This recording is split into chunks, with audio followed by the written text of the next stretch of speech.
Existe um ser que cria o próprio mundo, vive no centro dele e se alimenta de tudo que fica preso ali.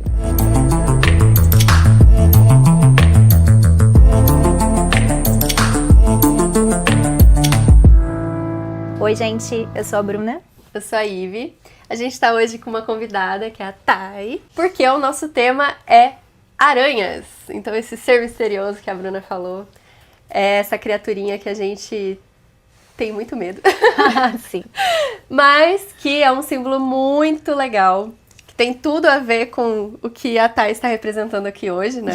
Dando spoilers, ela tá gravidinha. Não sei muito se é um spoiler, amiga. Spoilers do que é aranha, gente. Spoilers não do que é a Thay. Ela está gravidinha, ela está tecendo coisas aqui. Bordando. Ela vai trazer um sonho que resume bastante várias coisas que representam a aranha. Então fica até o final, porque o sonho dela vai ser no final. E no começo aqui a gente vai então trazer aquela coisinha teórica, mitologia e tal. Então, para começar, né, vamos trazer uma ideia... Vamos trazer a aranha, na verdade, antes de trazer a ideia, né? Vamos trazer o animal para cá. Então, ela é um animal de 300 milhões de anos. Então, ela é um animal muito primitivo. E a gente tem essa ideia, assim, que ela é uma alma antiga da existência. Tem mais de 48 mil espécies de aranhas catalogadas pelos cientistas, mas se acredita que tenham muito mais que isso seja apenas 1/3 de todas as aranhas que existem, né, no mundo. E elas vivem nos mais variados ambientes, então só não se encontra aranha na Antártica. Então, tipo assim, ela é muito adaptativa, né? E por isso ela aparece em tantas culturas diferentes. Sim, tantas mitologias. Exato. Ela tem um órgão que se chama fiandeira, que fica no bumbumzinho dela. Que é de onde sai um líquido, e esse líquido é proteico. E quando entra em contato com o ar, com o oxigênio, ele endurece. E ele é bem flexível, só que apesar de ele ser flexível, ele é extremamente resistente. Então, assim, é um material que balança com o vento, mas ele é 5 vezes mais forte que o fio de aço. Então, sim, se a gente fizesse no mesmo diâmetro, a teia seria muito mais forte. Ele é resistente à água, a altas temperaturas e estica até 4 vezes o seu tamanho. Então, não existe nada hoje de material que a gente possa construir que seja tão resistente que nem o fio da aranha. Uau. Que incrível. E é flexível. Sim, é forte e flexível. Então, mostra também como a aranha é essa grande materializadora, né? Ela está criando, ela está... produzindo de si mesma a teia. E depois tem aquela coisa meio urubórica, né? Que ela come, ela devora a própria teia. Então ela produz e ela devora. Ela cria e devora. Sim. Então tem muitas mitologias, né? Que vão trazer essa ideia, então, da aranha como essa estrutura, essa criadora da grande estrutura que é a existência e que é a humanidade. Então... Na mitologia Hopi, ela é a avó-aranha, né? É, a avó-aranha. Imagem. Sim. Então, organizadora do caos, né? Então, assim, ela é muito primitiva, 300 milhões de anos atrás. Abuela. Ela veio e foi, então, estruturando, a partir do invisível, essa realidade, esse padrão. Sim. Então, isso não só para os Hopis, mas para os celtas também, né? Eles acreditam... na aranha como esse animal simbólico que vai tecendo, então, o universo, assim, a vida. Então, esse seria o aspecto, vamos dizer, positivo, luminoso da Grande Mãe. Então, a aranha, ela tá muito conectada com o arquétipo da Grande Mãe. Então, a avó, a matéria, a criação do universo, enfim. Até a ancestralidade, se a gente for parar pra pensar nesse sentido de que ela é muito antiga... O feminino também é a nossa ancestralidade, né? Uma paciente sua sonhou, né, com uma árvore cheia de aranhas, né? Então, trazendo essa ideia de árvore genealógica, né? Muito bom. Total. E também a maioria dos pacientes que contam sobre aranhas ou estão na casa da mãe ou na casa da avó, né? Sim. E eu tenho uma outra paciente que trouxe isso também, que ela estava sonhando com a casa da avó. Eu tava na casa da avó e tinha uma aranha do lado da porta. Sim, então. É uma repetição, mostra que, exatamente, o arquétipo, ele não é que o arquétipo da Grande Mãe é a aranha, mas o arquétipo, ele tem várias representações que são padrões, e aí os padrões a gente consegue observar. E a aranha, ela é uma representação, mas é uma representação que chega bem pertinho do arquétipo, porque ela contém, assim, quase toda a dualidade, todas as representações do arquétipo mãe, né? Bem ambíguo. Não só o luminoso. Então, assim, essa é a ideia de que... Pode falar. Não, dessa ambiguidade mesmo. Ela esconde, ela revela, ela cria, ela destrói. Ela tem essa estrutura, mas é invisível. Sim. Né? Então a aranha vai criando a própria teia, vai criando o próprio mundo, né? E aí a gente tem essa ideia de aranha como uma grande tecelã, né? Então muitas mitologias vão trazer a aranha, né, como ela está tecendo o universo, né? Essa ideia de fios que são traçados, então a gente vai entrando numa ideia de destino, Sim. numa ideia de construção, né, de vida que vai passando. E aí a gente tem uma ideia da teia como uma grande ilusão. Sim. Né? Porque a gente vai entrar nessa questão de matéria. No sentido, assim, da mitologia hindu, Maia tá conectada com a aranha, né? Então a ilusão da teia, que é invisível, a gente pode dizer que a Matrix é invisível, os padrões que a gente fica repetindo é invisível, mas é uma estrutura que fica ali se repetindo. E é muito legal, porque você falou a ideia de matriz, né? Então, tipo, matéria, matriz, mãe, tudo vem da mesma etimologia. Matéria, sim. Tudo é a mesma raiz, literalmente. Isso do tempo, né, que você falou, acho que tem várias formas de olhar, mas uma das imagens que a gente tem do tempo é Cronos. Quando a gente sente o peso do tempo, né, tipo, quando vem um retorno de Saturno, você fica ali, ai meu Deus, o que eu tô fazendo com a minha vida? O que eu tô fazendo com o meu tempo? Tem uma ideia também de aprisionamento, e aí a teia também é uma prisão, nesse sentido de que ela captura a gente. Então, quantas vezes você sente que você tá sendo capturado e perdendo seu tempo? Por exemplo, com a interweb. Web é teia, cyberespaço, internet. A própria ideia de internet é uma grande teia, uma grande rede de informação, de conexão, mas que acaba aprisionando seu tempo, aprisionando sua atenção.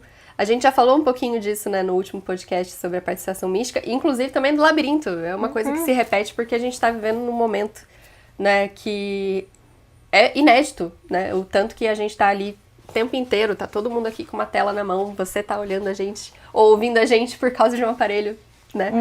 Então, a gente realmente nunca esteve tão conectado nesse sentido material, né? Porque conectado sempre estivemos nessa rede invisível também. E falando da ilusão, então, a Ivy trouxe a ideia de Maia, do hinduísmo e do budismo. Tem uma coisa muito legal quando a gente vai falar de Maia, que Indra é uma entidade que ela teria tecido o mundo.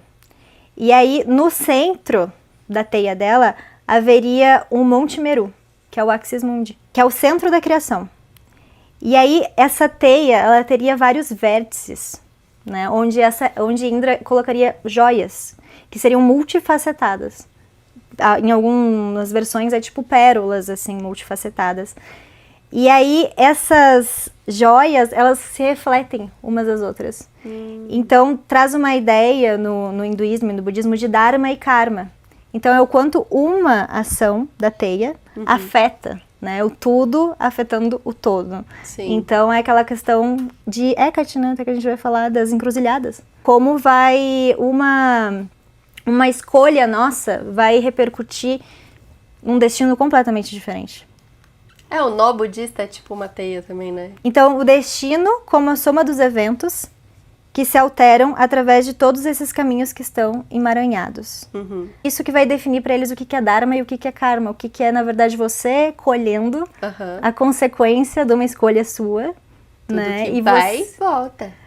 E o destino, então, sendo constituído por isso, né? Então, assim, aquilo é karmático ou aquilo... E o Dharma, para eles, é a questão do destino em si, né? Esse é o meu Dharma, esse é o meu destino. Propósito. É a soma das minhas escolhas. E aí, nessa ideia de destino, a gente tem 3 personagens muito legais da mitologia, né? Sim, são as moiras. Estão ali tecendo o destino e cada uma representando um tempo, né? O passado, presente, futuro.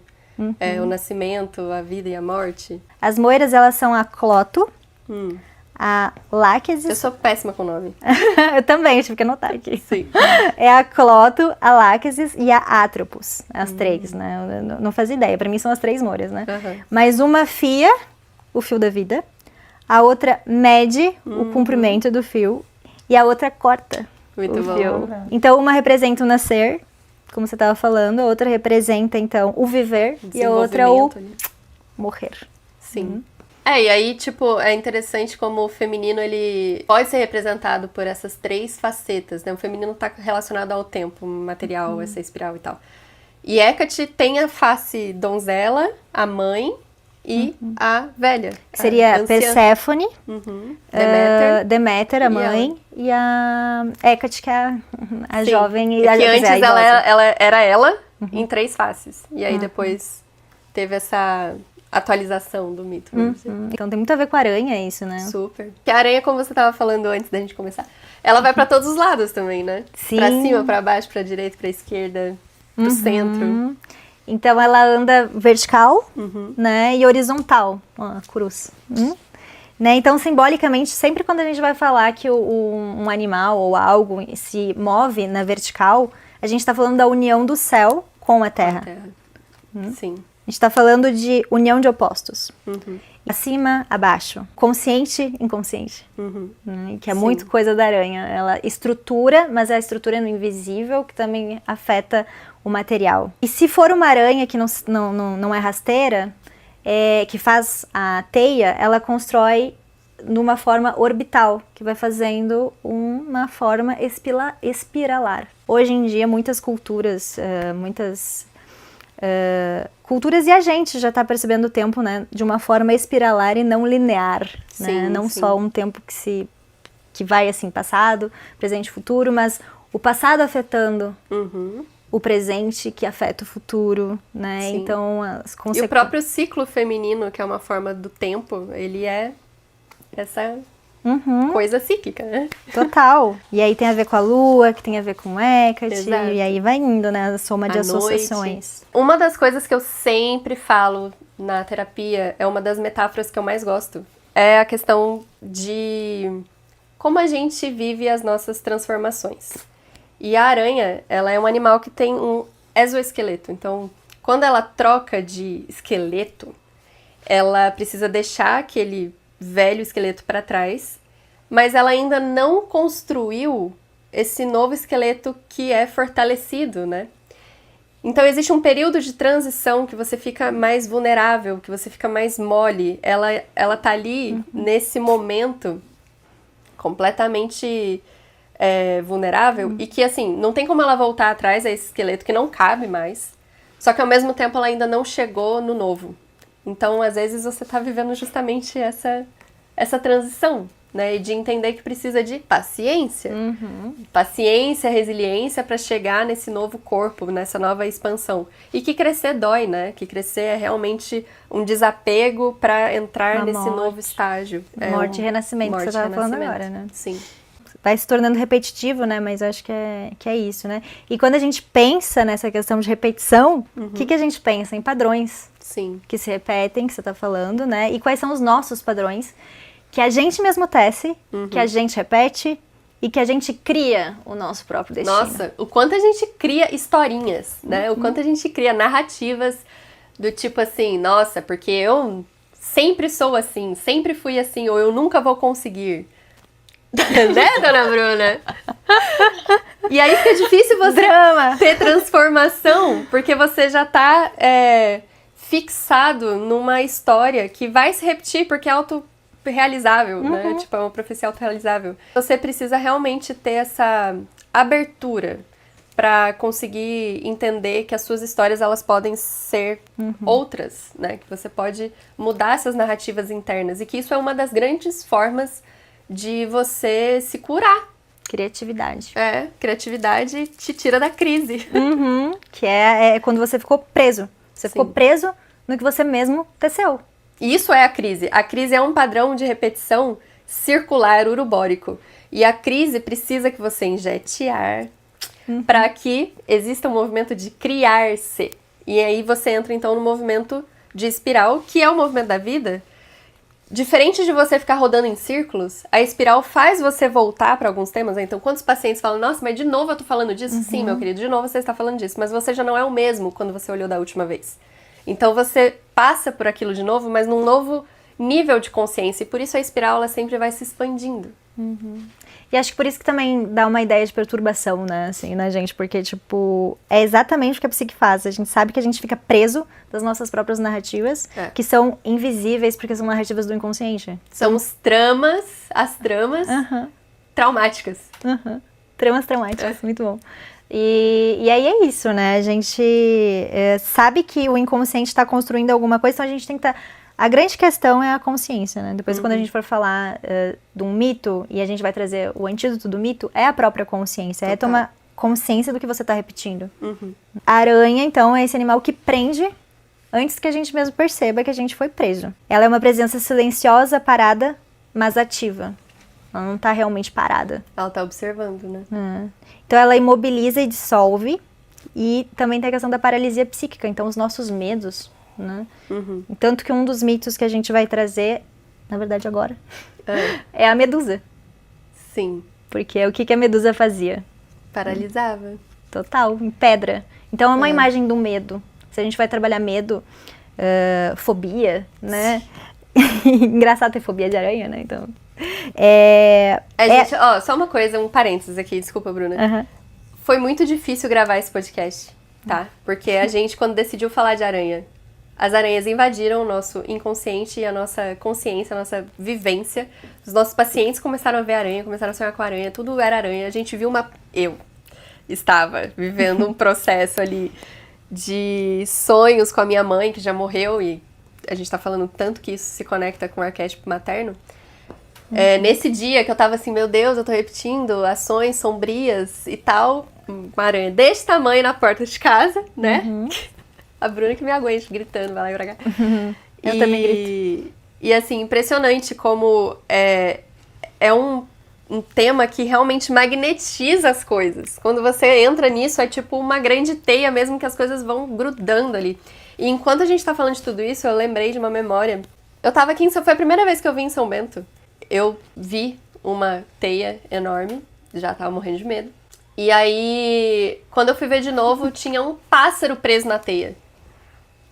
Liberdade. Chocada. Nossa. Pássaro representa liberdade, Exato. né? E aí eu fiquei pensando, o tanto que a gente fica preso nas nossas narrativas... o tanto que a gente fica preso nas nossas narrativas, só que, olha só, né? O pássaro tem asas. Ele pode voar. Ele é tipo um símbolo psicopompo. É aquele que, como Hermes, né? Que tem as asinhas no pé. Ele conecta o inconsciente com a consciência. E a aranha, ela é tão forte, o fio dela é tão resistente que ela é capaz de prender um bicho que tem asas.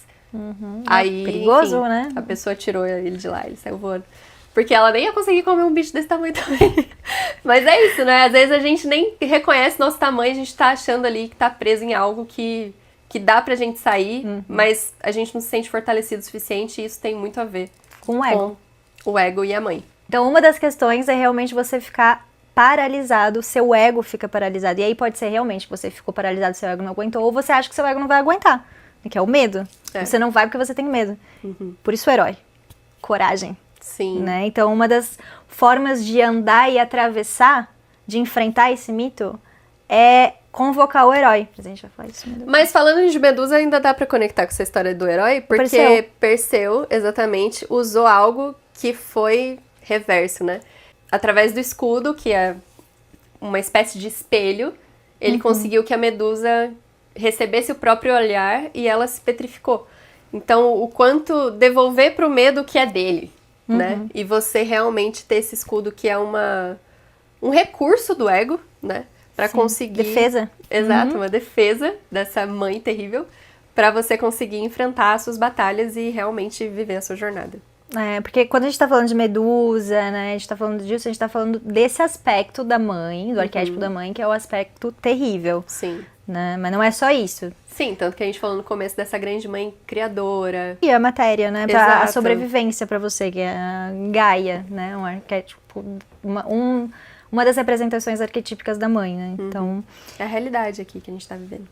E aí, trazendo então essa ideia de que a aranha, então, fica lá, ela tá parada, mas ela não tá, ela tá te esperando, né, então, assim, uma questão de você ficar petrificado, ficar preso, você também pode ser seduzido. Então, uma outra mitologia é Circe, né, e quem foi Circe também, né, outro personagem de uma história de herói, de Odisseu, na mitologia grega. Então, Circe é uma poderosa feiticeira, que ela oferece um banquete para Odisseu. Então, nesse banquete tem mel, tem queijo, tem farinha, tem vinho, né? Tudo Misturado, tudo com uma droga muito poderosa. Pro Odisseu e pra toda a tripulação dele lá do barquinho. Sim. E daí, a tripulação acaba comendo esse grande banquete.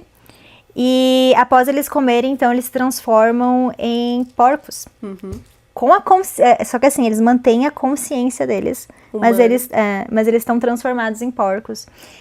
Então ela é uma anfitriã cruel ali que te oferece uma ilusão. A ânima negativa, que te captura pelo instinto, e por isso porcos. Você consumiu tudo aquilo que é um grande prazer, né? Então você foi movido pelo instinto, você foi seduzido por isso, mas acabou tendo uma consequência, né? De se transformar no animal, que foi o que te moveu a agir dessa forma. E aí o que representa isso, né? É o quanto as nossas ilusões acabam fazendo a gente perder o controle, né? Os nossos desejos, os nossos instintos, e aí a gente fica bestial. A gente fica escravo, animalesco do nosso prazer. Exato. Então qual é a nossa grande ilusão? A busca irrefreada pelo prazer. Então, sexo, vícios em drogas, em pornografia, em telas, em jogos, tudo aquilo que te dá prazer imediato e que você tá sendo só regido pelo instinto mesmo, indo em direção ao prazer e não desenvolvendo, né, a tolerância, a frustração. Isso conecta muito com o podcast da participação mística, né? A gente volta pro instinto, a gente regride, a gente quer viver só naquele mundo da mãe. Exato, paradisíaco, grande útero. Essa é a nossa grande tentação, desde sempre e para sempre. E aí outra mitologia que, na verdade um conto, né? Que também fala sobre isso é o próprio João e Maria, né? A bruxa que faz o banquete também e captura as crianças. É uma outra representação dessa ânima negativa, né? Que, através da ilusão, devora. Então, esse conto é exatamente sobre isso. E aí entra nessa questão de devorador mesmo. Então, o pior que pode acontecer na mãe terrível é a devoração. Sim. É a aniquilação completa do seu ego. Ou seja, aquela mãe que não permite que o filho seja quem ele é, que não permite que ele tenha suas próprias experiências, aquela coisa super protetora, né? Então, um filho, uma filha de, sei lá, 40 anos que ainda mora com a mãe e que não pode ter as próprias experiências, a própria vida. Mas também tem esse aspecto devorador da própria agressividade mesmo, né? De devorar com a violência e de diminuir, esmagar esse filho por mães causa narcisistas, dessas por exemplo. mães narcisistas. Exato. Então, tipo, tem dois aspectos, né? Tanto dessa super proteção quanto dessa negligência ou dessa imensa manipulação, que é essa ilusão, né? Ai, mas eu sou tão boa com você, e na verdade você sente-se sempre... Se sente culpado, né? Se sente em dívida com essa mãe, porque ela te deu a vida, então você nunca vai conseguir retribuir isso de alguma forma, então você fica preso na culpa, preso no ressentimento, e você quer agradar essa mãe porque você dependia dela em algum momento da sua vida ali, pequenininho, pra sobreviver, você precisava do amor dela. Mas agora você não depende mais. Exato. E a questão é que se você você troca a sua vida por isso, e aí você vive relações dependentes, né? Então, outra coisa também, só pra fazer um gancho antes que a gente entre bastante na questão das relações, é uma outra forma da gente ficar preso, né, é a nossa própria persona, o nosso próprio trabalho. Total. Ele pode virar a nossa noção de identidade. E aí a gente perde também a nossa autonomia. A gente perde a nossa alma, a gente vende a nossa alma. Você não sabe mais quem você é. Pro trabalho. E aí você não sabe mais quem você é. Né? Eu imaginei uma máscara presa pra essa teia gosmenta, assim, grudenta. Nossa, que imagem. Aí você tira e, tipo, atrás disso tem uma aranha. Então tem muita gente que, tipo assim, cresce na vida, tem sucesso e vira prisioneiro do próprio sucesso, do próprio talento e não consegue desfazer, ter uma ruptura, né? Sim. Necessária, principalmente depois da crise da meia-idade. Sim, né? Que aí você se aposenta e quem é você para além da profissão? Porque o quem sou eu não é essa resposta, né? Então entra essa crise do tipo, eu não sei o que eu sou para além da minha profissão. Eu não... Tanto é que a pessoa às vezes é tão identificada com a persona que nem as pessoas da casa reconhecem ela fora de casa, porque é tão discrepante quem ela apresenta para o mundo e quem ela é dentro de casa, né? Sim. Que ela fica presa nessa ideia mesmo do como eu vou me apresentar ao outro. E aí dentro de casa tá sendo um filho da... Um filho da aranha. Filho da aranha. Coisa de aranha. Coisa de Eu tô falando aranha. bastante agora, depois que a coisa de gente... aranha. Dia de que aranha. coisinha de aranha isso, né? Bom, a gente tá falando dessa mãe devoradora, tanto na questão da mãe que Super protege. super protege, tem uma relação simbiótica, então, com o filho, quanto daquela que esmaga, Controla. né? E controla o filho. Mas, de novo, trazendo a ideia da aranha, pra não falar mal da aranha, que tadinha, né? Ela é todos os tipos de mãe. Então, tem aranhas que elas morrem depois que dão à luz, né? Então, tem uma ideia de sacrifício muito importante aí. Sim. E em outras, elas deixam as aranhas tudo num saquinho, né, envolvido com a seda, que eles chamam de ooteca. E ela vai pra bem longe, vai viver a vida dela. Então, tipo assim, nunca nem saber dos filhos, né? Em outras espécies, elas vão cuidar a vida toda. Então, elas vão levar. Que você falou, né, Thay? Que tem aquela ideia, né, da gente não matar a aranha quando elas estão cheias dos filhotinhos. Sim. Né? Então, é isso, ela comporta todas as representações arquetípicas. E aí, falando da aranha, eu acho que tem uma coisa muito interessante, que é a questão dos relacionamentos, que é o macho em relação à aranha. Ah, sim. Então, o macho, ele é muito menor, assim, que a aranha. Isso acontece em várias espécies, né? Imagens. Que o macho, ele é menor, né? Então, o que acontece? Todo um ritual de acasalamento para esse macho poder copular com essa aranha sem ser jantado. Muitas vezes ele é jantado, né? Sim. Então, olha só de novo esse símbolo devorador. Né? Sim. E como esse macho precisa, então, se aproximar de um jeito específico. Então, às vezes, ele traz um presentinho nupcial, tipo uma comidinha. E outras vezes, nessa dança de acasalamento, ele faz movimentos específicos na teia. Porque a aranha, ela, apesar de ter 8 ou 6 olhos, dependendo da espécie, ela não vê direito. Ela tem, então... ela tem um mecanismo lá que ela consegue sentir a vibração. Né? E através disso ela sabe... A de teia, sim. A lobo, por exemplo, que não é, ela tem uma ótima visão. Ah, sim. Que ela caça. As de teia que são assim, né? Então, ele faz, assim, movimentos específicos, tipo uma música, né? Ele vai e ela sabe, entendi, é a hora de, né? Então, e outra coisa, tem um momento também que o macho pode fazer isso, que é quando ela troca de asa o esqueleto, que ela tá vulnerável. Olha só. Então são momentos que o macho consegue copular, né, com a aranha. Ela é perigosa pra esse masculino aí. E aí tem essa ideia da viúva negra, né? Que Exato. a viúva negra sempre vai jantar o parceiro, assim. Então, de novo, essa questão do... Feminino sombrio. E como que a gente pode pensar isso na nossa vida? Nas nossas relações? Como seria uma parceira que devora o parceiro? Ou, seja lá qual seja esse parceiro, né? O que você pensa, Thay? Eu vi você pensando assim, Eu pensei mais na questão de controle, assim. Pessoas controladoras que Total. querem... Sabe aqueles relacionamentos onde a mulher é a cabeça de tudo e o homem só... é isso e pronto, e não tem voz, assim. Sim. Então acho que essa questão do controle, quando você vê aquela mãe também da família, onde ela pensa em tudo... E aí, tipo... vários braços. Pergunta pra sua mãe. Sua mãe que sabe. E aí, o homem pode até estar fazendo ali o papel do masculino em outras coisas, assim, mas que não consegue pensar. E aí... Ela não deixa, né? Ela não deixa, ela acaba devorando o marido e os filhos, né? Sim. Quer controlar e saber que é muito sistemática e que se não for do jeito dela não vai dar certo. E não deixa nem... o companheiro ou a companheira tentar, né? E o pior é que é nas melhores intenções ela não vê que tem esse mal sombrio. Exatamente, normalmente querendo Sim. cuidar de tudo. Sim. E os Pra 8 mim, braços, né? É, total. Tanto que um dos símbolos que se relacionam com a aranha é o polvo também. Dessa multiplicidade de Outro mãos. símbolo querer de fazer feminino. tudo. Sim. Se sobrecarregar. Outro feminino sombrio, né? O polvo. E pra você, Bruna? Então, eu acho que tem essa questão do controle, obviamente. Tem a questão dos ciúmes, Sim. né? E tem a questão, que tá muito ligado com o controle e ciúmes, que é a manipulação Sim. emocional.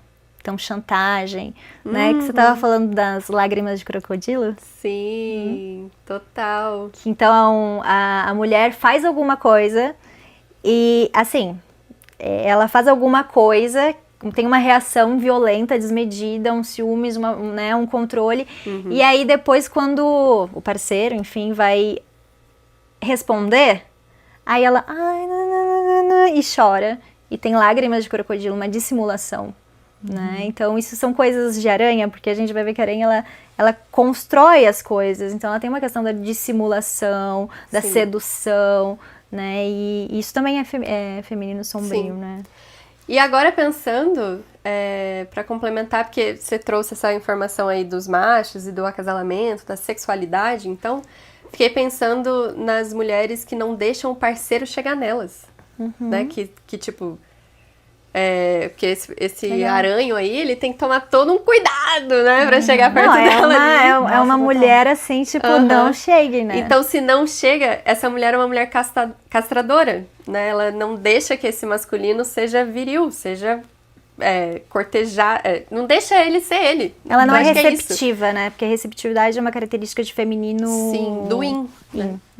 Mas essa castração é isso, não deixar o parceiro ser quem ele é. Você controla, você... controla a libido dele, você controla as roupas dele, você controla a agenda dele. Quando ele transa, quando ele não transa. Exato. Né? Ou tipo assim... Só ela que permite ou não decide. permite. E você falou da manipulação, eu pensei muito quando a aranha enrola presa antes de devorar. Que ela tá manipulando ali, né? Sim, por um propósito, tipo, né? Enrolando, literalmente. E o aí, julgamento. A gente tá falando aqui, é a parceira que faz isso. Mas a ânima no homem também faz isso, né? Então, os homens que ficam ali tendo comportamentos de controle, de ciúmes excessivo, de manipulação emocional também, tá, gente? Não é em relação a gênero, não. Tem muito homem aranho que tá ali como uma grande aranha, né? Nessa ânima destrutiva. Ânima negativa, né? Total. E aí vai ver, sempre tem uma questão ali sombria com a mãe mesmo. Outras coisas que a gente pode perceber, só reforçando o que a gente tá falando, é essa questão do julgamento, da represália, do microgerenciamento, que é o controle, né? Sim. Que às vezes a gente não para pra notar, mas são coisas pequenas. É tipo, por que você fez desse jeito? Faz assim que é melhor, né? Então, a pessoa tá varrendo, tá proativa, tá fazendo uma coisa. Não, né? Deixa que eu faço, ou não varre assim, né? Então, a gente a gente pode não perceber que forma que a gente tá microgerenciando, ou julgando mesmo, tipo, por que você fez isso? Sabe? Às vezes o jeito de cortar uma coisa, assim, tipo, uma coisa muito que não vai fazer diferença, mas não tá fazendo do jeito da pessoa. Eu faria diferente. E aí é melhor nem fazer, porque...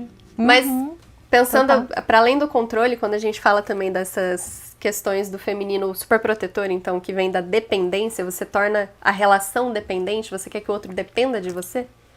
Tem uma questão também do tipo, você sempre tá em cima da pessoa emocionalmente, não só, tipo, faz isso, faz aquilo. Né? Mas de sufocar mesmo o outro, tipo, mas onde você tava? Por que você não me respondeu? Porque você não deixa o outro respirar, sabe? Tipo, deixa a pessoa... Você é ela, pô. Você é ela, tipo, a pessoa não tá lá jogando um joguinho, porque ela nunca faz isso, aí ela tá fazendo. Aí você já vai lá pentelhar a pessoa. Porque tá parada. Ou então ela tem um grupo de amigos, aí você vai começar a colocar o veneninho, não, porque aquela pessoa não gosta, não sei o que. Aí de repente aquela pessoa, o seu parceiro totalmente preso fusionado. Só a sua relação. Ele perdeu todas as outras relações. Então essa coisa dependente mesmo, né? E aí tem uma coisa muito interessante de a gente pensar que isso não é vínculo. Isso é captura. Tenso. Isso é realmente desintegração. Sim. Aniquilação. Sim. Porque E amar é deixar né? o outro livre também pra ser quem é, né? Sim. Se você faz tudo também pela pessoa e a pessoa nem sabe mais como viver a própria vida sozinha, é uma forma de você capturar essa pessoa e, tipo... eu faço tudo. E aí vira uma chantagem emocional. Tipo, eu faço tudo por você e você, tipo, não faz isso. É a boazinha. Ela faz, mas é uma dívida. Sempre é uma dívida. Nunca é um amor mesmo de eu vou fazer sem querer nada em troca. Não. Você não tá vendo o que eu tô fazendo por você? Porque e você nunca me demais. retribui. Então. Enfim, né? Excessos. Aranhas. Coisas de aranha. Agora, hoje em dia, a gente se vira e fala, amiga, isso aí é coisa de aranha. Né? Sim. E aí, então, pensando nessa questão da sedução, existe na mitologia japonesa, as aranhas, elas são responsáveis por isso mesmo. Elas seduzem pra matar no folclore japonês, assim. Então tem uma questão das aranhas serem... Não sei se vocês já viram imagens. Né? As aranhas japonesas, assim, são meio mulheres, meio aranhas, e elas seduzem os homens pra devorar, assim. Então acho que essa é uma imagem bem interessante pra gente pensar.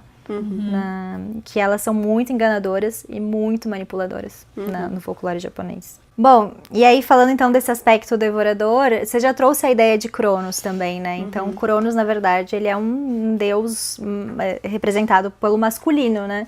Que devora os próprios filhos. Sim. Então em outros folclores, em outras mitologias, a aranha vai ser um macho. Os aborígenes australianos, a grande aranha é um herói solar, por exemplo. Entre o povo Ashanti, do oeste da África, as aranhas estão associadas a Anansi, que é o deus malandro, que ensinava os seres humanos a arte de tecer. E aí as histórias de Anansi, elas combinam um pouco de humor, astúcias, lições morais, assim, com uma dose de sobrevivência e sabedoria. Então aquela coisa da esfinge, né? Tipo, decifra-me ou eu te devoro. Então traz essa ideia do trickster. Sim. Né, o do malandro. Então, assim, às vezes nem toda teia é uma prisão. Às vezes é um jogo. Que é isso que você falou do macho, né? Quanto tempo eu vou ficar aqui antes dela me devorar? Sim. Né? Então tem essa questão do jogo envolvida com a aranha. Tanto é que naquele filme que a gente viu da Coraline, ela desafia a aranha e lembra que o gato preto fala pra ela assim, ela adora um jogo. Ela não vai recusar. Sim. E é assim que ela ganha a da aranha através do jogo. Não sei se vocês já viram esse filme da Coraline, mas eu acabei de dar muito spoiler. Mas tudo bem, porque esse filme a gente vai criar conteúdo sobre ele pra falar dessa aranha aqui que a gente tá falando. Porque, assim, tem todos os símbolos da aranha, inclusive o labirinto, né? Então, essa coisa das conspirações, dos mal entendidos. Então, tipo assim, a mulher não fala, às vezes, claramente o que ela quer. E depois isso ela fala demais, né, gente? Depois ela, tipo, o que aconteceu? Nada. Mas ela tá braba. E ela espera que o marido saiba. E depois, ou ela faz alguma coisa, algum jogo que faz a pessoa cair no mal entendido. Você fazer alguma coisa que depois você vai culpar a pessoa. Você vai dizer assim, não, mas eu não disse isso. Né? Esses embaraços, você cair sem querer numa coisa que é a aranha que faz. Né? Isso são coisas de aranha. Coisas de aranha. Sim. É coisas do trickster, né? Dessa parte da aranha, trickster. Em algumas culturas indígenas, então, a aranha, ela vai aparecer como ajudante do herói. Então, ela vai estar aqui, tipo, no ombrinho. Como que é? Sussurrando coisinhas. Sussurrando, assim. Então, pros aborígenes australianos, como você falou, ela é um herói solar. Então, ela traz poder, mas ela também traz responsabilidade, que é a questão do Homem-Aranha, né? Sim. Então, que é um herói. Grandes poderes vem grandes responsabilidades. Né? Então, assim, ela ajuda o herói a traçar, né, a jornada dele. Ia ser muito estranho se o Homem-Aranha soltasse a teia por onde as aranhas soltam.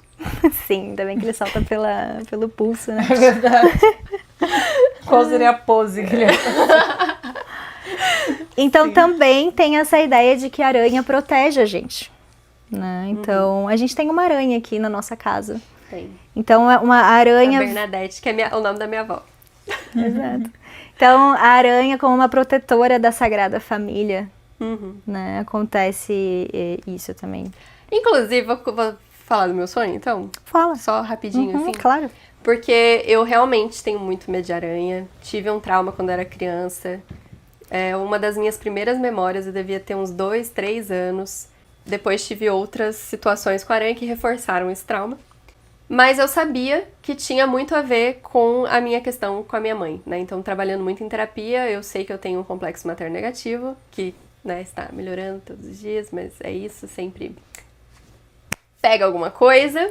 E aí que eu tenho uma questão na minha história com a minha mãe, que ela faleceu em 2023, muito nova, com 46 anos de idade. A minha avó, mãe dela, morreu com 45, ou seja, olha aí o padrão, né, se repetindo de mulheres jovens morrendo por não cuidarem da própria saúde. Foi uma questão realmente, assim, minha mãe por uma questão de beleza, então até essa coisa do feminino de nos aprisionar uma em padrões estéticos, sim. E a minha avó foi por vício.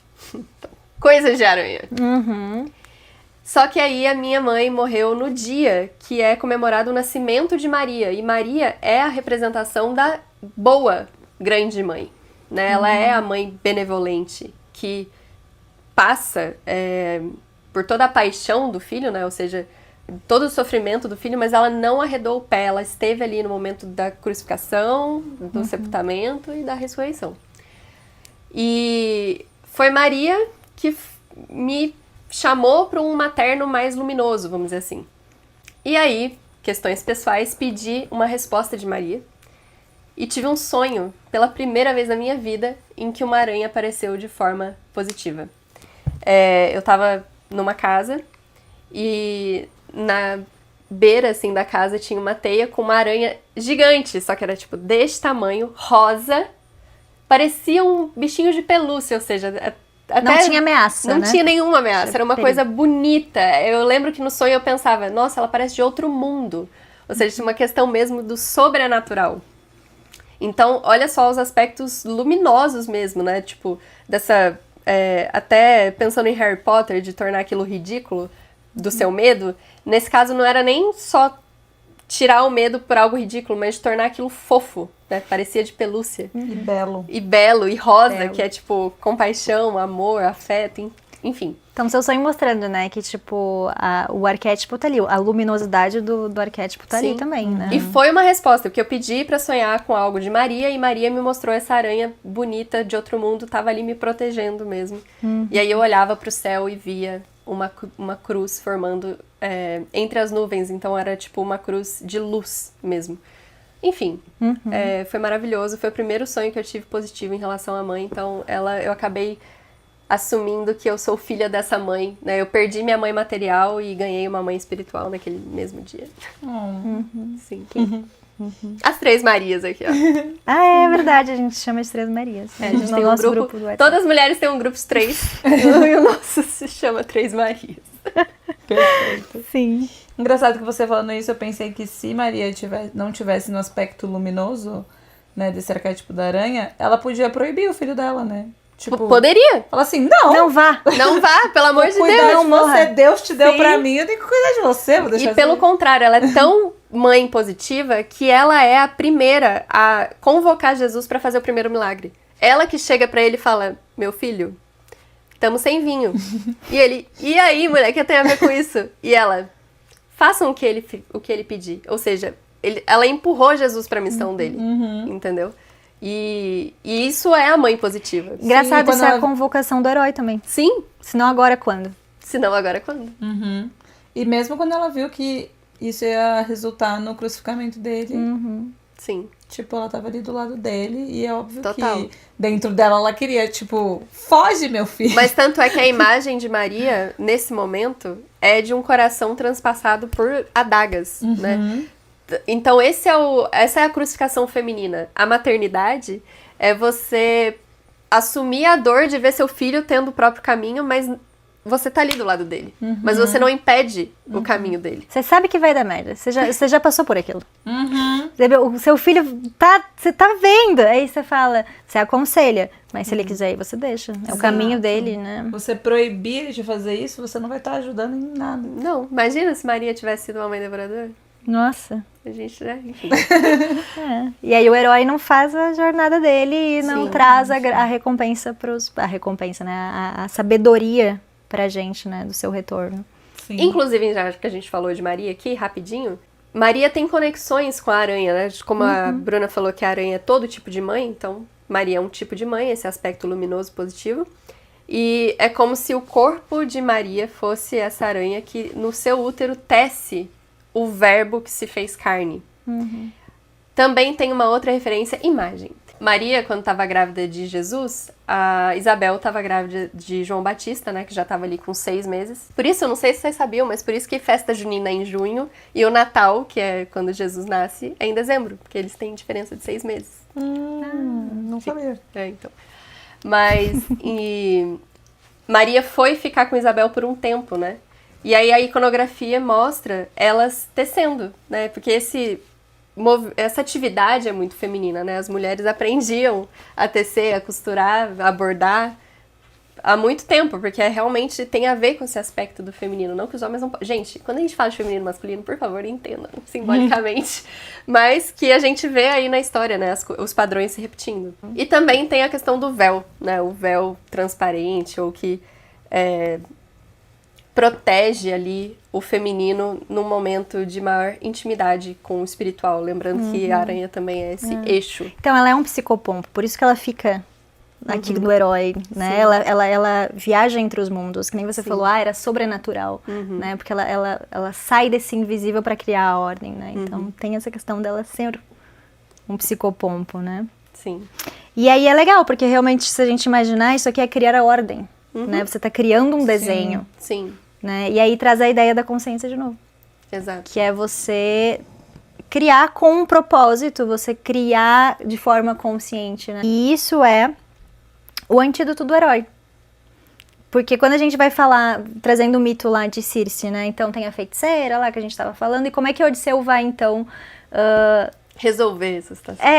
né? Então todo mundo comeu e tomou, né, das coisas lá, mas Hermes acaba dando um antídoto para Odisseu, que é uma planta que se chama mole. E aí... Mole em inglês é o êxtase. Sim. É uma droga também. É engraçado essa, né? Mas o nome, essa planta existe, tá, gente? Mole é uma planta que existe. Ele come, né? E aí ele não fica embriagado pelo estímulo, digamos assim. Então, o que seria, o que representaria mole, né? É essa consciência trazida por Hermes, né? Psicopompo, né? Intermediário, aranha, de novo, né? Então, uma das representações... O trickster, né? Hermes é um trickster. Então, de novo, Hermes é uma representação de aranha, se a gente for parar pra pensar, né? E aí é a capacidade de você reconhecer o seu desejo, reconhecer o impulso, mas não se identificar com ele, não ser consumido por ele, né? Não virar esse animal bestial que tá ali, que é só isso, né? Sim. Então você vai desejar, o sujeito vai desejar, mas ele não vai virar o desejo, não vai virar um animal, né? Então você sente, mas não é engolido pelo afeto. Acho que isso, quando a gente fala de relações dependentes, é bem interessante, né? Porque você tá sentindo, mas você tá diferenciado. Sim. Você tá se relacionando, mas você não se afusiona, você mantém a sua consciência, você mantém a sua individualidade. Exato, porque a gente também não tá falando tudo isso pra, tipo, nunca tenha prazer. Mas saiba se dar limite. A consciência é um fator de discernimento, de sabedoria, né? Até aqui eu posso ir. A partir daqui já vai fazer mal pra mim. Então a gente precisa ter essa consciência do bem e do mal. É ali que nasce a consciência. Do bem e do mal. Exato. Aonde isso tá me fazendo bem? Quando isso tá me fazendo bem? Aonde isso tá me fazendo bem? Sim. Até onde eu vou. Tipo, Exato. por exemplo, alcoolismo, né? Você se perder na bebida. Mas você não é impedido de beber um vinhozinho. Claro. Né? Tipo, faz bem até pra O problema é longevidade. entre É a medida. a medida, entre A droga e o o remédio. veneno e o... Isso, o veneno e o remédio. Olha só, e o veneno. É. Eu falo isso na terapia, já falei várias vezes. Que a questão entre a cura e a... né? A cura e o veneno. Ai, gente, vamos falar O direito. antídoto e o veneno.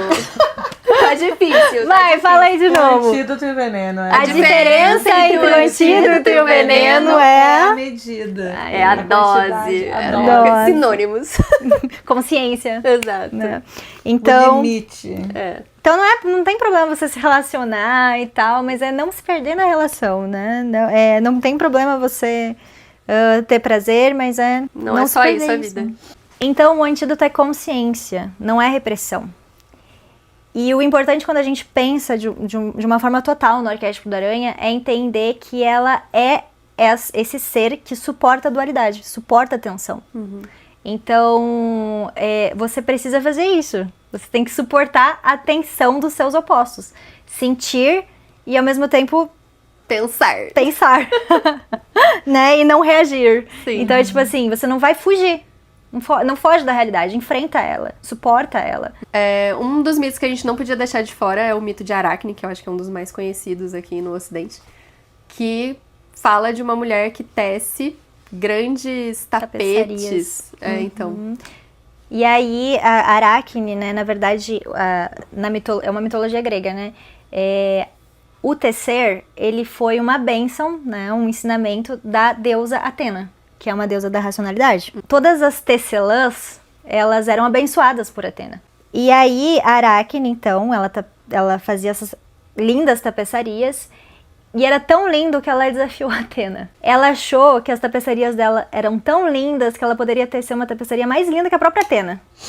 E aí a Atena, então, escuta isso, né, essa híbris, né, da Aracne. E aí ela acaba vindo para o mundo dos mortais, travestida, assim, não precisa de uma velhinha, enfim, não é dela, né? Sim. E aí ela fala alguma coisa, tenta convencer a Aracne, não, mas você não pode ser mais bonito que a própria Atena, porque a Atena não sei o quê. E aí a Aracne, na frente de Atena, sem saber que ela, né, era Atena, fala, não, com certeza, eu sim. Ela fala assim, se a Atena estivesse aqui, ela não vem aqui, ela não desce aqui porque ela sabe que eu faria melhor que ela. Então imagina, né?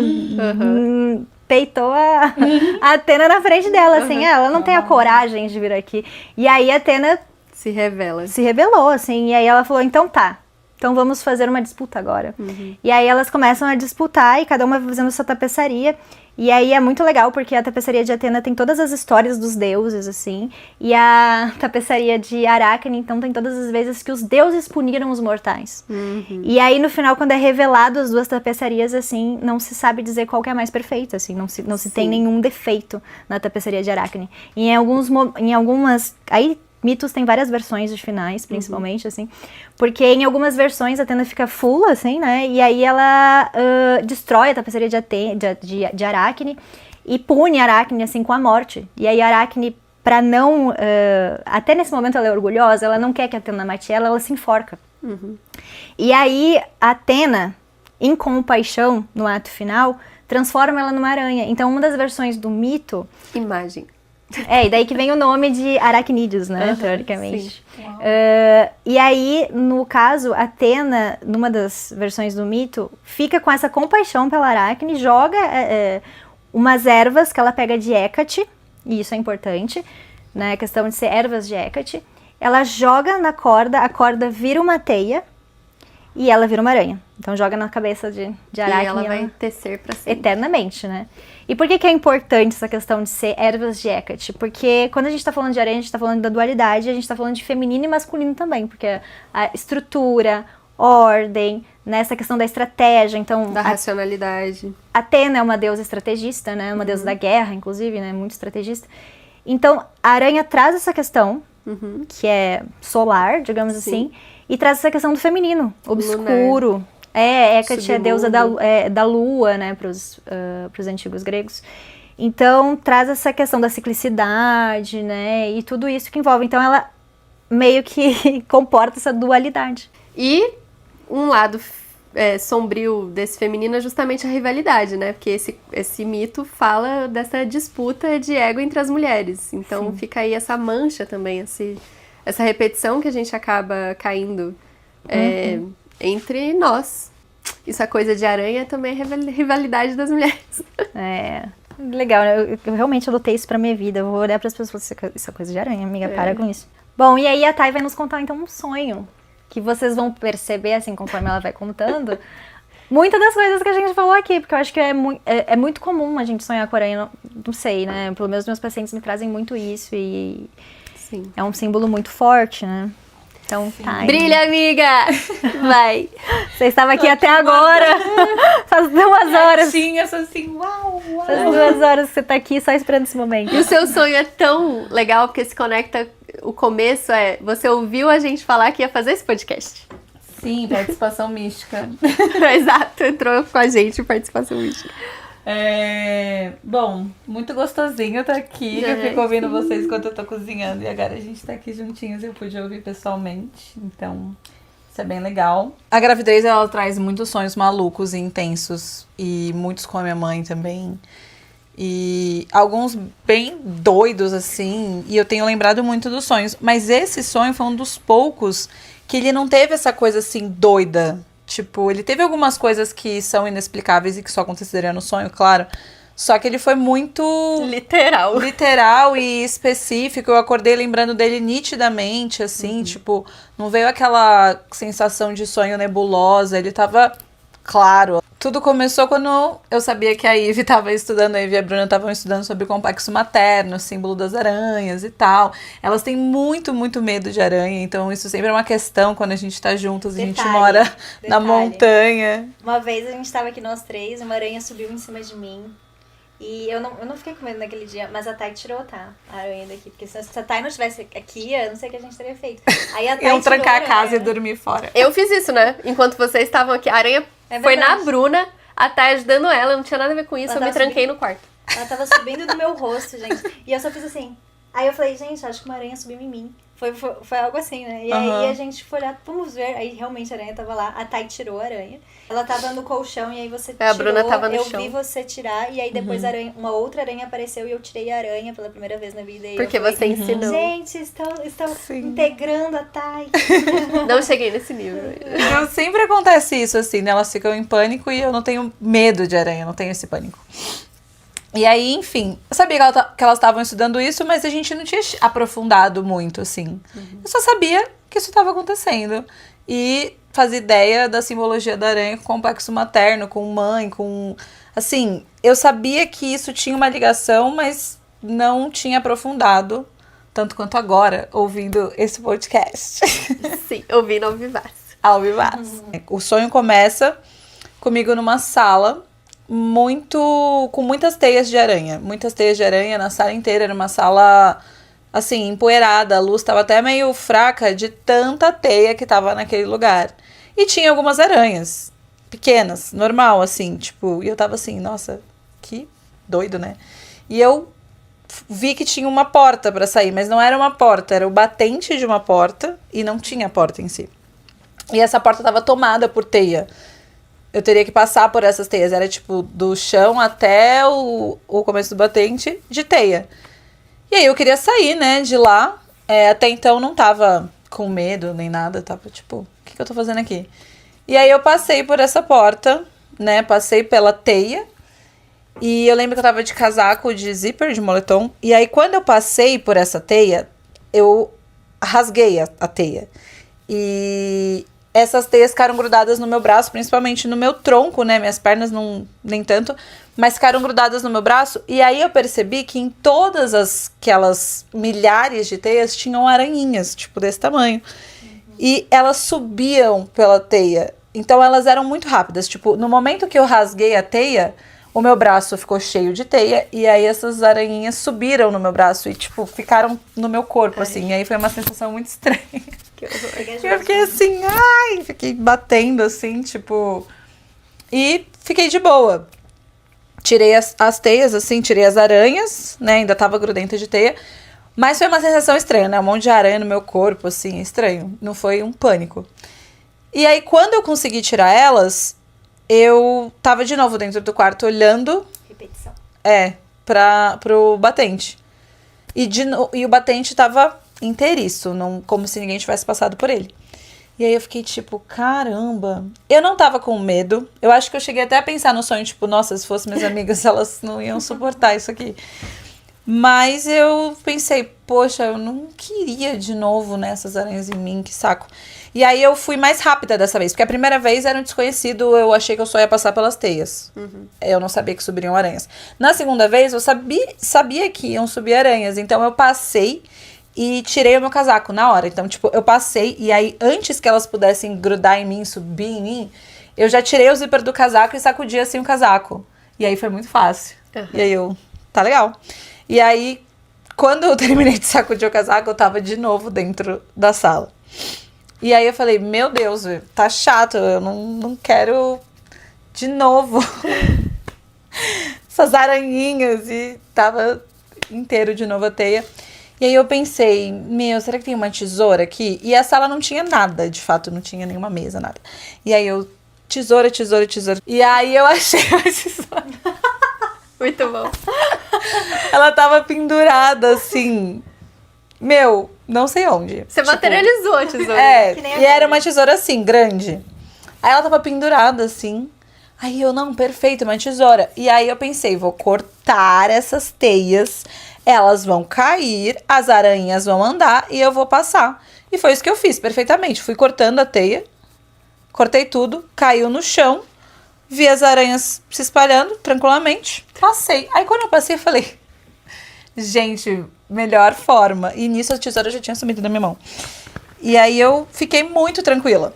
E aí quando eu saí, eu percebi que eu tava na casa da minha avó. E saí ali na sala da casa da minha avó e tava planta igualzinha, né? O quarto que eu tava era um quarto, do lado tinha outro quarto, então com 2 portas aqui, né? Eu tava nessa de aranha. E na frente é a sala, a cozinha, e na sala é a porta de saída. Quando eu saio, eu vejo que tá minha mãe dormindo no sofá e meu irmão dormindo no colchão. Tenho 2 irmãos, 2 irmãs. E aí tava meu irmão mais novo dormindo no colchão. Quando eu olho pra trás, que eu acho que eu queria ver, né, esse quarto de teia, em cima do batente, aí fica tenebroso. Tem uma aranha, assim, enorme.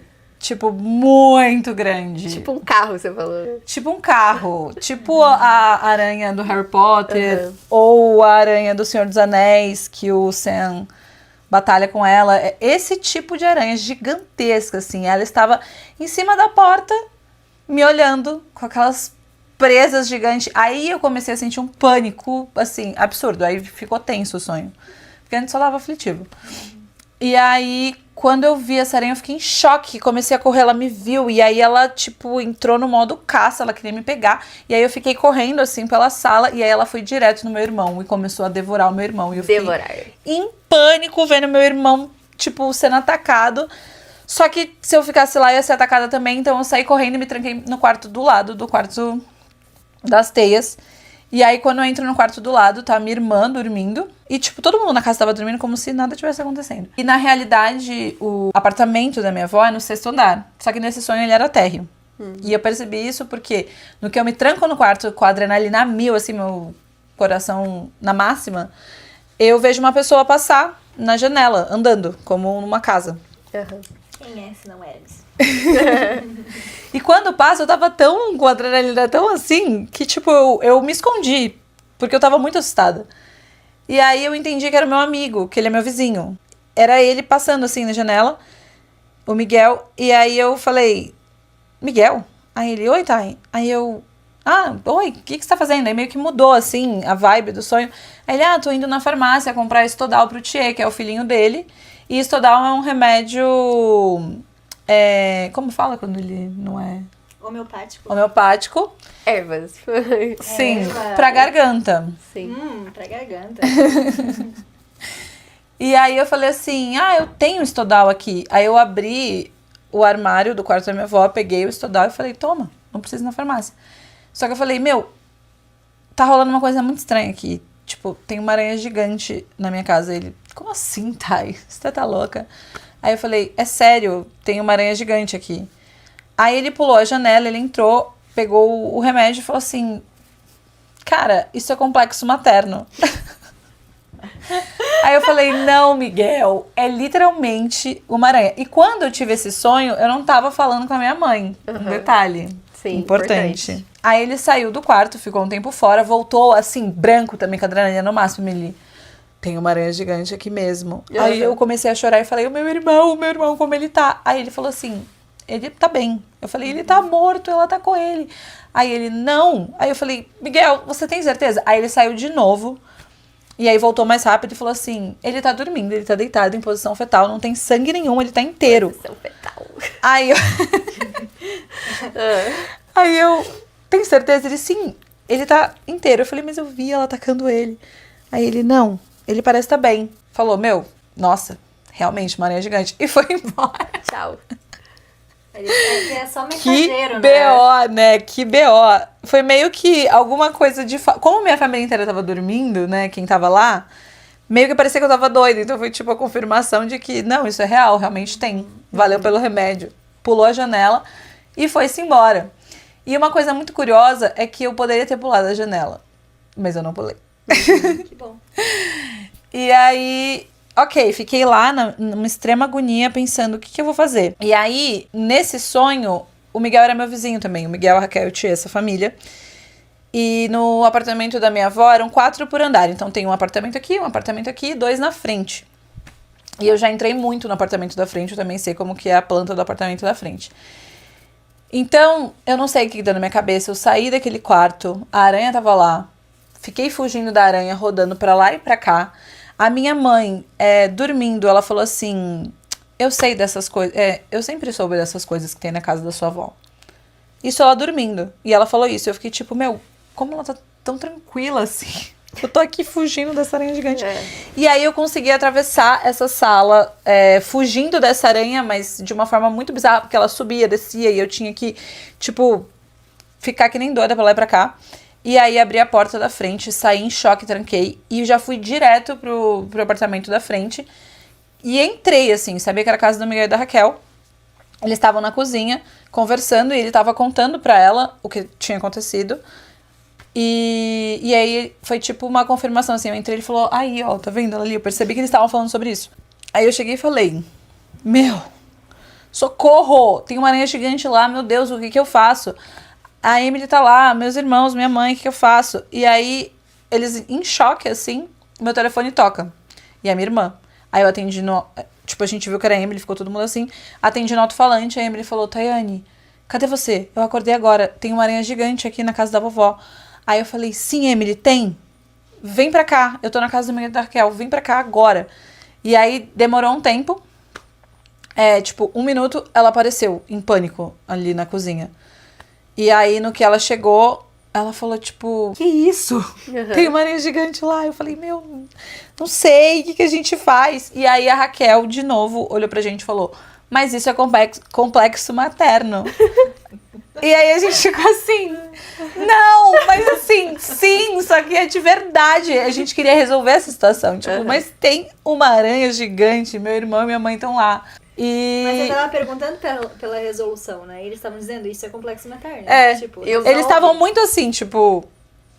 E o mais legal é que primeiro foi um homem falando, e depois foi uma mulher. Então até a integração, né, um casal trazendo essa informação pra você. Sim. E um detalhe que eles não sabem é que você, né, tá grávida e a sua irmã acabou de ter filhos. Então, dos 4 irmãos aí, vocês duas, as mulheres, foi quem... Estão conscientes, né? Estão conscientes, tiveram filha, não sei. O meu a gente não sabe, mas a minha irmã acabou de ter gêmeas, 2 meninas. Então tem essa questão da ancestralidade mesmo, né? A avó, a mãe, vocês e os filhos de vocês. Sim, e só eu e ela a gente conseguiu sair da casa totalmente em pânico. E aí acabou o sonho assim, com a Raquel falando isso, eu e a Emily, tipo... Sim. O que a gente faz com isso? Isso é complexo materno. Isso é complexo materno, exatamente. É isso que vocês fazem, resolve. Muito Então, assim, o que eu queria trazer, a gente não vai analisar o sonho dela por completo, nem nada disso, mas... a gente já conversou por horas. Por horas. Mas, com autorização de uma paciente, que vai ficar anônima, ela me trouxe um sonho que me lembrou o sonho da Thay. Então, como padrões arquetípicos, né? Que ela estava numa floresta, que era meio lama, né? Uma coisa meio sombria também. Tinha essa árvore cheia de aranhas.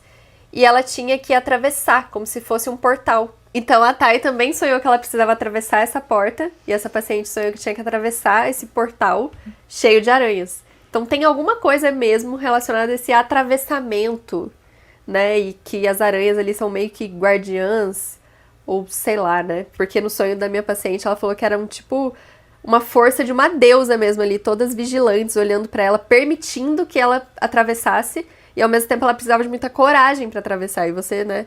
O interessante do seu sonho é que você teve a coragem de atravessar e foi criando recursos, né? Então a primeira vez foi mais difícil, a segunda vez você teve ali a blusa, né? Que te protege, que não te torna tão vulnerável. Na terceira vez você já pegou um recurso a mais, né? Ali da tesoura pra cortar isso, ou seja, precisa de algo que corte, né? Esse complexo materno todo. Que às vezes a solução é essa, né? A solução você tenta pra se mim, defender, já tá nesse primeiro momento. né? Você tenta se defender, porque o que é um casaco, se não uma proteção, né? Você tenta se defender, não funcionou, então você teve que cortar, né? Sim. De certa forma. Nossa, isso é muito pesado. E você naquele momento tinha um pouco cortado, né? Desculpa, amiga. Sim, exatamente. Tava nesse momento de corte, realmente, que é muito difícil. Porque enquanto a gente é criança, a gente não tem essa possibilidade. Exato. A gente tem que, no máximo, se rebelar ali e ter uma convivência horrível dentro de casa. Mas depois que a gente fica adulta, que a gente tem essa possibilidade, essa chance de realmente colocar limite nos nossos pais, é extremamente difícil a gente colocar esse limite e falar, meu, isso não tá legal, não tá caminhando com o meu processo aqui de autodesenvolvimento, está me atrapalhando, está me afundando, você é uma pessoa que é muito importante pra mim, é muito querida, muito querido, e é muito complicado quando isso, né, dá esse atrito e tem que cortar, e aí você fica assim... Você falou, e isso aparece muito em terapia, porque tem uma frase, né, que Deus, a mãe é Deus aos olhos dos filhos, né? Sim! E uma vez na psicanálise eu ouvi isso, de que, tipo, a criança vai fazer de tudo pra tentar salvar os pais, internamente. Então a criança vai se culpar, ela vai perguntar, o que eu estou fazendo pra merecer isso? Ao invés de cortar a relação, ela prefere acreditar que ela é a culpada, de que, né, porque ela quer salvar a mãe e o pai internamente. Porque são figuras muito importantes. E porque ela acredita, né? Se a mãe tá sendo violenta comigo, é porque eu Se mereço. Deus tá sendo violento comigo, a da né? aranha, Deus é criador, a gente tava falando sobre isso, né? Então, é claro que a gente vê como uma grande deusa e é muito difícil na infância quando a gente já consegue perceber que os nossos pais não estão seguindo aquele padrão que a gente espera, né? Isso é bom, né? Porque vai humanizando eles, mas quando é uma percepção só da criança, né? Porque é difícil ter os pais que admitem um erro e falam, não, tô assim e tal. É mais difícil quando você, como criança, tem que enxergar que, tipo, isso não tá legal e os seus pais não vão admitir Não, é isso impossível, pra você. às vezes. É questão, como você falou, de sobrevivência. Né? Então, você tem que passar por culpado, você tem que pedir desculpa à mãe ou se moldar no início. Porque é uma questão de sobrevivência. Seus pais te sustentam naquele início, né? É sobrevivência. Não, ou você se rebela e tem... Mas depois, Caos, como é que né? você vai se rebelar com 5 anos de idade, exatamente, entendeu? exatamente. É isso que eu tô falando. Tô falando de uma época onde você já tá se formando. E isso tem consequências severas a longo prazo. Tipo, ansiedade. Pacientes que têm ansiedade de viver no mundo. Porque eles, quando eles eram muito pequenininhos, eles viveram com essa realidade. Então agora eles ficam presos. Presos que a matéria, a realidade, a vida é perigosa. E, tipo, muitos pacientes com mães terríveis que não conseguem aceitar que são mães terríveis. Então, ficam insistindo em querer que essa mãe seja uma boa mãe. E aí é uma frustração, tipo... Nossa. É uma... como que eu posso dizer? Você permanece se traumatizando por não conseguir cortar. Você busca vínculo onde não tem. Exato. Você quer beber de uma fonte que tá seca, não vai te entregar. Eu sempre falo na terapia que você está pedindo maçãs de um pé de limão. Você está pedindo limão de uma macieira. Não vai vir, não vai vir. Então você precisa... Exato. É tipo uma criança mimada mesmo, batendo o pé e falando, você vai ser a mãe que eu mereço! Sim, e não vai. E tem outros lugares onde você pode encontrar isso. Que nem você estava falando do seu sonho, né? Sim. Foi Maria pra você. Transcendeu. Né? Transcendeu. Você buscou num lugar de transcendência, né? Então você pode buscar em outros lugares isso. Sim. Eu acho que quando a gente é mãe é não mais fácil, né? Porque é difícil. Mas também é um outro caminho onde você pode ressignificar isso, né? E fazer diferente. E se esforçar pra não repetir padrões. Porque é muito difícil, né? Mas São o sonho padrões inteiro que... é sobre não repetir padrão. Né? Tipo, você começa numa repetição e aí você consegue sair porque você corta. E aí você vê, então, que a casa da sua avó, a sua mãe já desistiu. Ela tá lá dormindo. Ela já aceitou, tipo, é assim mesmo, eu já sabia que tinha isso aqui. Então você é ativa nesse processo inteiro. Tá rompendo o Sua padrão. mãe tá lá na inconsciência, porque quando a gente tá dormindo dentro de um sonho, né, as pessoas estão dormindo num sonho, é porque elas continuam inconscientes, né? Então... que curioso! Meu irmão não acordou em momento nenhum. Pois não, estava em posição fetal, amiga. Posição fetal, gente! Ou seja, ele tá ali ainda ele foi preso, absorvido. né? Sim. Tava sendo devorado por essa e grande absorvido. aranha. E não acordou. Não. A minha mãe falou, tipo, meio como se ela tivesse consciência disso, porque ela acordou por um momento, Sim. mas continuou dormindo. E aí só eu e a Emily No final, a sua acordamos. irmã acordou. Você aí. já tava... Você não dormiu nesse sonho. Não dormi nesse sonho. Muito bom. Que doideira. É bem intenso isso. Os símbolos estão aí, né? Os símbolos estão aí. E aí, pra gente finalizar, vamos fazer as nossas perguntas finalizadoras. Eu acho que já deu bastante o que pensar, mas se perguntar, né? Em que teias que você tá dentro? Né? Que comportamento aranha que você tá tendo aí? Porque se aquilo não tá te sustentando, aquilo tá te consumindo. para observar com honestidade, gente. Isso aqui é trabalho de sombra, né? Onde na sua vida algo começou, às vezes até mesmo como cuidado, e se transformou numa captura, numa prisão. E isso não é pra só relacionamentos, coisas assim, é pra coisas mesmo. O que você começou fazendo? Eu comecei esse joguinho aqui e agora eu tô, né? Não convivo nem nível- com a minha família mais na hora de almoçar. Pois é, o celular, por exemplo, né? A gente sempre fala da teia do celular, Sim, né? interweb. Então, coisas que você colocou assim, começou assim despretensiosamente, e, né? Isso pra qualquer coisa mesmo. O que você tá precisando criar, né? Também pra pensar nesse lado Ser positivo. criativo. Que tipo de arte, que tipo de atividade criativa que talvez você precisa incluir na tua vida, porque você tá muito no controle, na rigidez, né? Tipo, A própria arte é curativa, né? Sim. A arte. Então a gente tá na crise, a gente tá, meu Deus do céu, e a gente arruma qualquer recurso, tipo, eu não tenho o tecido, não, mas eu vou rasgar uma camiseta e vou bordar. Então, tipo, é uma necessidade na crise você criar, né? Sim. De novo a gente entra nesse ponto. Então, ser criativo. E aí, psicologicamente, Ligar a música e a dançar. gente tem que Ah, ser que essa aí. criativo. Na nossa personalidade, na nossa identidade. Para romper padrão. Padrão já estabelecido desde lá, desde a nossa infância, né, das nossas experiências ou das experiências dos nossos pais. Então a gente precisa ser criativo para criar uma vida melhor. Ou a gente vai continuar repetindo. sim. Bom, depois dessas perguntas aí pra vocês pensarem e se responderem, tem um salmo muito bonito, porque Deus não tem sexo, né, gente? Então ele vai trazer a totalidade da experiência, vamos dizer, do que é o ser. E aí no Salmo 139, do versículo 13 ao 19, tem referências à aranha, se a gente parar pra pensar. Davi fala assim pra Deus: pois tu formaste o meu interior, tu me teceste no seio da minha mãe. Graças te dou, visto que por modo assombrosamente maravilhoso me formaste. As tuas obras são admiráveis, e a minha alma o sabe muito bem. Os meus ossos não te foram encobertos, quando no oculto fui formado e entretecido, como nas profundezas da terra. Os teus olhos me viram, quantos olhos, a substância ainda informe, e no teu livro foram escritos todos os meus dias, cada um deles escrito e determinado, quando nenhum deles havia ainda. Lindo, né? Deus, como essa aranha-mãe, que conhece o nosso tempo, o nosso destino, a nossa vida, que conhece no invisível aqui dentro, tá formando e já tem todo um amor, né, por essa vida invisível. Aos nossos olhos, mas aos olhos de Deus. Tá sendo criada, gestada e vai ser parida. Porque a aranha tem muitos olhos, né? A gente não falou, mas no centro da teia tem sempre um círculo, né? Então é circular, mas tem um centro, tem um self, tem Deus lá. Você pode estar preso, mas você sabe que tem um infinito lá, que é o tempo, né? O tempo é infinito. Sim, a Então, eternidade.